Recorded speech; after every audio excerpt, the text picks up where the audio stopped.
بسم الله الرحمن الرحيم. الحمد لله رب العالمين، والصلاة والسلام على أشرف الأنبياء والمرسلين وعلى آله وأصحابه أجمعين ومن تبعهم بإحسان إلى يوم الدين. يا أيها الذين آمنوا اتقوا الله حق تقاته ولا تموتن إلا وأنتم مسلمون. يا أيها الناس اتقوا ربكم الذي خلقكم من نفس واحدة وخلق منها زوجها وبث منهما رجالا كثيرا ونساء واتقوا الله الذي تساءلون به والأرحام إن الله كان عليكم رقيبا.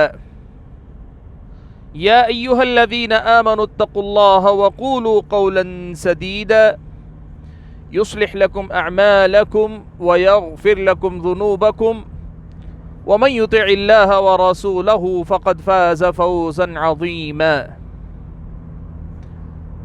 أما بعد، محترم حضرات، بزرگوں اور نوجوان ساتھیوں، نیکی کے احکام اور مسائل،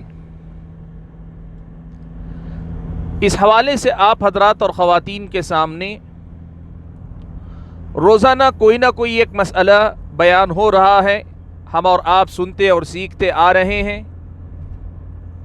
آج اسی سلسلے کا ایک اور عنوان آپ کے سامنے پیش کر رہا ہوں۔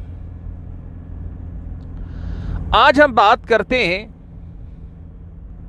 نیکی کو ہدیہ کرنے کے بارے میں، یعنی نیکی میں کروں یا آپ کریں، لیکن میں یا آپ اپنی نیکی کی دوسرے کو ہدیہ کر دیں کہ نیکی ہم کریں، فائدہ کوئی دوسرا، اجر کسی دوسرے کو ملے، فائدہ کسی اور کا ہو۔ کیا ایسا ہوتا ہے، ہو سکتا ہے؟ شریعت اسلامیہ میں اس سے متعلق کیا ہدایات مجھ کو اور آپ کو ملتی ہیں؟ جیسے بہت سارے لوگ ہیں والدین کی محبت میں چاہتے ہیں کہ ان کو زیادہ نیکی کی راہ پہ چلنے کا موقع نہ ملا تو میں کچھ نیکیاں کر کے اپنے والدین کو فائدہ پہنچا دوں، زندے پر یا موت کے بعد، لیکن ان کو فائدہ پہنچا دوں۔ ایسے ہی بہت سارے لوگ ہیں، وہ یہ سوچتے ہیں کہ بھائی میرا دوست ہے، میرا اپنا چہیتا ہے، یا کسی کو بھی خود نیکی کر کے دوسرے کو فائدہ پہنچانے کی ایک سوچ۔ کیا شریعت اسلامیہ میں ایسے کسی مسئلے کا وجود ہے کہ محنت میں کروں لیکن اجر کسی اور کو ملے؟ اس سلسلے میں آپ کو بتانا چاہوں گا، سب سے پہلے بنیادی بات آپ اور ہم یاد رکھیں کہ یہ مسئلہ مرحومین کو ایصال ثواب پہنچانے کا جو ایک مسئلہ ہمارے ہاں عام ہے، مشہور بھی ہے اور بہت ساری صورتیں لوگ اپنائے ہوئے ہیں، اس سے ملتا ہے لیکن اس سے جدا بھی ہے۔ یعنی مطلب یہ ہے کہ ہم جو مسئلہ ذکر کر رہے ہیں، اس مسئلے میں یہ مسئلہ نہیں ہے اصل میں کہ مرحومین کو ثواب پہنچایا جا سکتا ہے کہ نہیں، گرچہ اس کا بھی ذکر آئے گا، ہم اس بات پر بھی روشنی ڈالنے کی کوشش کریں گے۔ لیکن آج جو ہم بات کر رہے ہیں وہ یہ کہ نیکی ایک کرے، فائدہ جو ہے دوسرے کو ملے، کیا ایسا ممکن ہے؟ شریعت اسلامیہ اس سلسلے میں کیا کہتی ہے؟ تو میں آپ حضرات کے سامنے سب سے پہلے یہ پہلو رکھنا چاہوں گا۔ دیکھیے، کچھ صورتیں ایسی ہیں کہ ان صورتوں میں آپ کے چاہنے کی بھی ضرورت نہیں ہے، آپ کے چاہے بنا بھی آپ کی نیکی کی دوسرے کو پہنچتی ہے، یا آپ کی نیکی کا فائدہ دوسرے کو ملتا ہے۔ یہ ضروری نہیں کہ آپ چاہیں، آپ ارادہ کریں، آپ اس کے لیے الگ سے کچھ کریں، آپ کی کوشش کے بنا بھی آپ کی نیکی سے دوسرے کو فائدہ مل جاتا ہے، فائدہ پہنچ جاتا ہے۔ یہ جو ہے سب سے پہلی صورت ہے جو مجھ کو اور آپ کو سمجھنی چاہیے اور یاد رکھنی چاہیے کہ ہماری نیکی سے دوسرے کا فائدہ ہوتا ہے، اس طرح کہ ہمیں اس سلسلے میں کچھ کرنے کی ضرورت نہیں ہے۔ یہ دو قسم کے لوگ ہیں۔ جن کو آپ کی میری نیکی فائدہ پہنچاتی ہے، چاہے ہم کوشش کریں یا نہ کریں، ہمارے کوشش کرنے کی ضرورت نہیں پڑتی، خود بخود وہ فائدہ ہماری نیکی کا دوسروں کو مل جاتا ہے۔ یہ کون لوگ ہیں؟ میں سب سے پہلے ذکر کرنا چاہوں گا ان لوگوں کا کہ ہماری نیکی ہمیں نہ فائدہ پہنچا کر ان کو فائدہ پہنچانے والی بن جائے گی۔ یعنی ہم جو ہے نہ چاہتے ہوئے بھی ان کو نیکی دینے پہ مجبور ہیں، ہم نہ چاہتے ہوئے بھی اپنی نیکیاں ان کے حوالے کرنے پر مجبور ہیں۔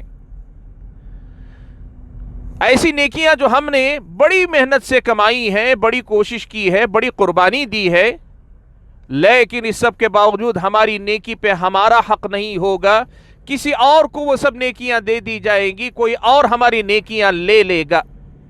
یہ پہلی قسم ہے کہ جو ہماری نیکی سے فائدہ اٹھاتی ہے، لیکن اس میں سب سے اہم مسئلہ یہ ہے کہ اس میں ہم محروم ہو کر دوسرے کو فائدہ پہنچا رہے ہیں۔ یہ ہدیہ ایسا ہدیہ ہے جو زبردستی آپ سے لے لیا جائے گا، آپ کی چاہت، آپ کی مرضی کی ضرورت نہیں ہوگی اس مسئلے میں۔ یہ کون لوگ ہیں؟ تو یہ وہ لوگ ہیں جو اللہ نہ کرے کسی بھی صورت میں، کسی بھی شکل میں میرے یا آپ کے ہاتھوں حق تلفی کا شکار ہوئے ہوں، یا پھر یہ کہ وہ مظلوم بنے ہوں، میں یا آپ جانے انجانے ان پر ظلم کر بیٹھے ہوں، جن پر اس دنیا میں ہم نے زیادتی کی، ظلم کیا یا ان کا حق مار لیا، کبھی بیشی کی ان کے معاملات میں کہ جس کے نتیجے میں وہ دنیا میں مظلوم قرار پائے اللہ تعالیٰ کے نزدیک، اور روز قیامت گئے اس طرح دنیا سے رخصت ہوئے کہ وہ حق سے محروم رہے، مرتے دم تک ان کو اپنا حق نہ ملا۔ یا دوسرے صورت میں یہ بھی کہ جانے سے پہلے اگر ہم نے حق نہیں دیا تو کم از کم ان سے معافی تلافی نہیں کروا لی۔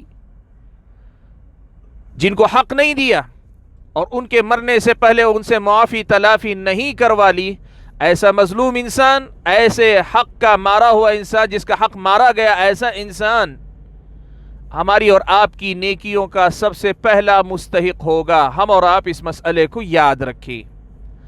پیارے نبی صلی اللہ علیہ وسلم نے یہی بات تو بیان فرمائی۔ صحابہ کے درمیان آپ صلی اللہ علیہ وسلم نے پوچھا، اتدرون من المفلس؟ کیا تم جانتے ہو مفلس کون ہے؟ صحابہ نے کہا اللہ کے نبی، المفلس فینا من لا دینار لہ ولا درہم۔ کہا اللہ کے نبی، ہم میں مفلس وہ ہے جس کے پاس دینار بھی نہ ہو، درہم بھی نہ ہو۔ تو نبی علیہ الصلاۃ والسلام نے فرمایا کہ المفلس من امتی، میری امت کا جو مفلس ہوگا وہ کوئی اور ہے۔ جو دینار و درہم والا نہ ہو وہ مفلس، وہ دنیا میں ہے، لیکن میری امت کا مفلس وہ کون ہے؟ نبی علیہ الصلاۃ والسلام نے تفصیل بیان کرتے ہوئے فرمایا، وہ آئے گا تو بہت زیادہ روزے، بہت زیادہ نماز اور بہت زیادہ صدقات و خیرات لے کر آئے گا۔ یعنی یوں سمجھیے کہ نیکیوں کا خزانہ لے کر آئے گا، بہت زیادہ مالا مال ہوگا۔ اتنا زیادہ مالا مال اور اتنے سارے خزانے لے کر آنے والا یہ انسان قیامت کے دن اس حال میں آئے گا کہ اس نے کسی انسان کو گالی دی ہوگی، کسی کا حق لیا ہوگا، کسی کو برا بھلا کہہ دیا ہوگا اور کسی پر ظلم کیا ہوگا۔ پیارے نبی صلی اللہ علیہ وسلم بیان فرماتے ہیں کہ دنیا میں ظلم کی مختلف شکلیں نبی علیہ الصلوۃ والسلام نے بطور مثال چند گنائی، لیکن حق تلفی کی ساری صورتیں اور ظلم کی ساری شکلیں اس میں داخل ہیں۔ یہ سارے کے سارے معاملات کر کے اس طرح پہنچا ہوگا کہ بہت سارے لوگ اس کے ظلم کا شکار ہوں گے۔ اسی لیے نبی علیہ الصلوۃ والسلام فرماتے ہیں کہ قیامت کے دن آئے گا تو اللہ تبارک و تعالیٰ کے پاس تو پورا انصاف ہے، وہاں نہ کوئی طاقتور ہے نہ کوئی کمزور ہے، سب کے سب اللہ تعالیٰ کے انصاف کے سامنے برابر ہیں۔ اللہ تبارک و تعالیٰ ان سارے مظلومین کو بلا کر کہے گا، دیکھو یہ آج تمہارے سامنے ہے۔ پیارے نبی صلی اللہ علیہ وسلم بیان فرماتے ہیں اللہ تعالیٰ کہے گا کہ اب تم نے اس پر ظلم کیا تھا نا، آج اس کا بدلہ چکاؤ، آج اس کا بدلہ چکاؤ۔ پیارے نبی صلی اللہ علیہ وسلم فرماتے ہیں